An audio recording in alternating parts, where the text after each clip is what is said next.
صور يا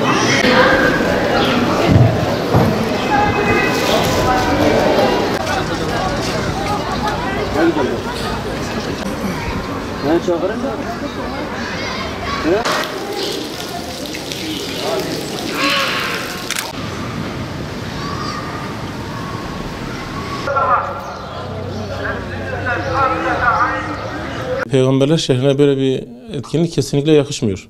Bizim yani barodan beklentimiz bunu bir an önce iptal etmesidir. Günü gelmeden bunu duyurmasıdır. Çünkü halkın kabul etmediği bir durum.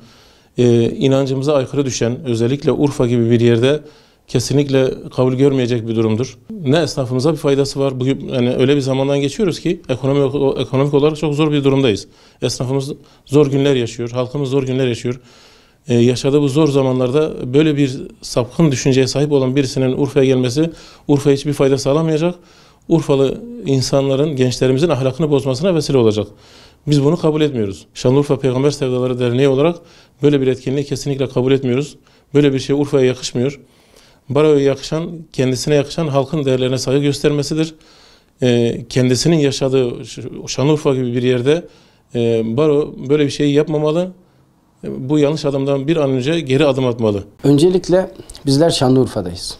Şanlıurfa kadim medeniyetimizin peygamberler şehri olarak bilinen güzide bir şehri. Şanlıurfa'mızda toplumumuz ahlak ve maneviyatı önceliyor.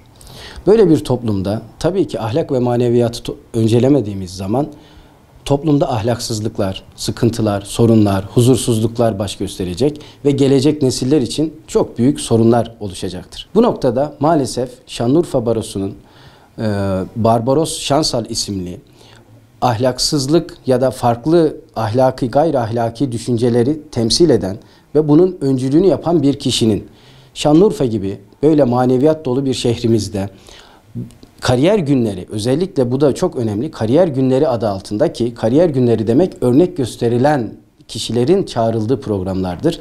Böyle bir programa davet edilmesi, sanki Şanlıurfa halkımıza örnek gösterilmesi gibi bir durum söz konusu olmaktadır. Biz de Anadolu Gençlik Derneği Şanlıurfa Şubesi olarak Şanlıurfa'mızın, halkımızın bu sıkıntısını, bu üzüntüsünü dile getirerek böyle bir programın olmasına karşı çıkıyor ve bu programın iptal edilmesini halkımız adına seslendiriyoruz. Bu ahlaksızlık ve maalesef anti ahlaki bu durumların Şanlıurfa'mızda görülemeyeceğini ve Şanlıurfa halkı olarak böyle programların iptal edilmesini ivedilikle ve istiyoruz ve derhal bu programlar iptal edilmelidir. Buradan gerekli Şanlıurfa Barosu'na sizin aracılığınızla seslenmek istiyoruz.